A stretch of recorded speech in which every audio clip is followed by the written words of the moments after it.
Assalamu alaikum wa rahmatullahi ta'ala wa barakatuhu. A sunana Adam ya zango kamar yadda kuka sani.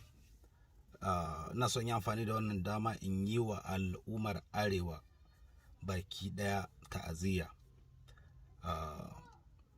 da jaje na irin rayukan da muke rasawa a kulle yaumin. Ubangiji Allah ya ji kansu, Allah ya gafarta musu, kuma Allah ya saka musu.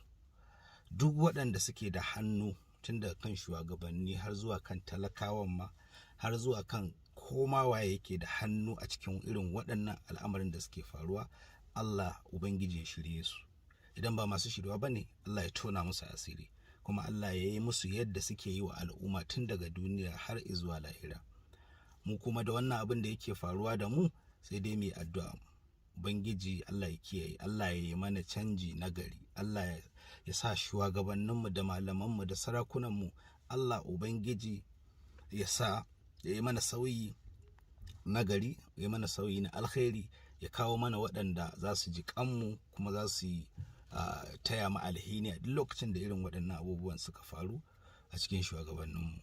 Sannan talakawa Allah kuma ya ba mu haƙuri, sannan dukkanmu baki ɗaya kowa ya gyara halinsa, mu koma ga Allah, mu rika san junanmu, kyautatawa junanmu, taya yan uwanmu bakin ciki, taya yan uwanmu farin ciki, mu cire kyashi da hassada da kuma san zuciya tsakaninmu, saboda babu wata al'umma da take ci gaba idan babu haɗin kai a tsakaninsu. Mu girmama shugabanninmu, malamanmu da kuma iyayenmu da matanmu da 'ya'yanmu duka mu yi kokari mu rika dora su a hanyar da ya dace saboda gudun irin waɗannan abubuwan.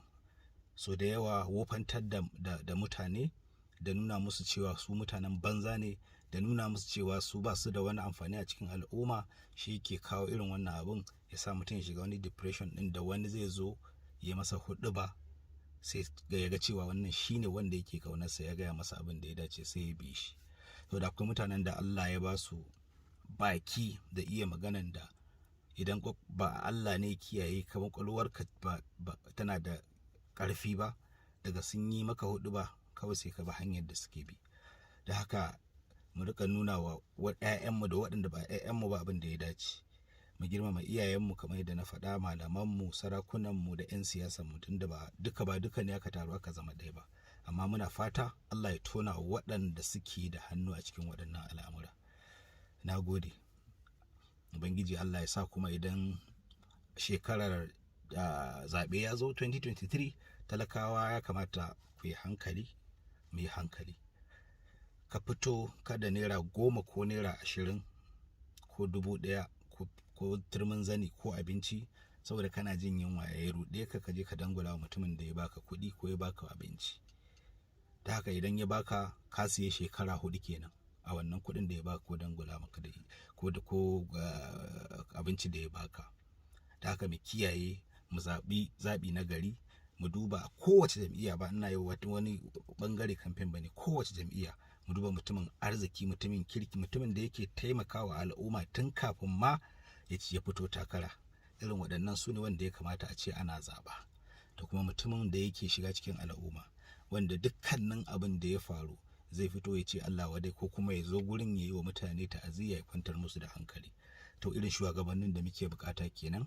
Don haka talakawa mu hankali, mu duba, mu buɗe idanmu, mu duba wane ne ya cancanta mu zaɓe shi, kada mu ba abin duniya. Mu kuma 'yan fim, shi ma ina jan hankalinmu, saboda mu mun zama 'ya'yan tsaki. Dukkanin daga an ɗan watsa mana 'yan wasu abu sai mu tattara, sai mu rika bin 'yan siyasa. No, ba haka abin ya kamata ba. Yadda muke tattaruwa sama da mutum 100 ko 200 tun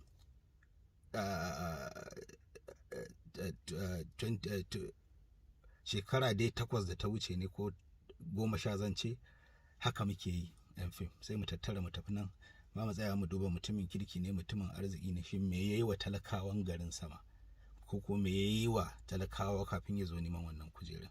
A'a, kuɗi kawai muka fi bukata, sai mu je mu tattaru mu tallata mutum, bayan kuma mutumin nan ba mutumin kirki ba ne.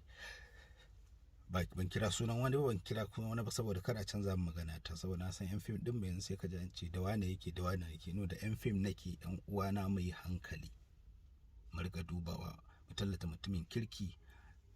Na sani cewa shi ma dan siyasa in ya hau kuɗi yake nema, da haka mu ba za mu ƙi ba mu kuɗi ba don mu tallata mutum, amma ko za mu tallata mu tsaya mu duba da kyau wannan mutum ya cancanta, ko zai ba mu kuɗi mu karɓa, to sai mu karɓa mai, ba wai mu rufe ido kawai mu rika yin abin yunwa kamar wasu waɗanda ba su da abin yi.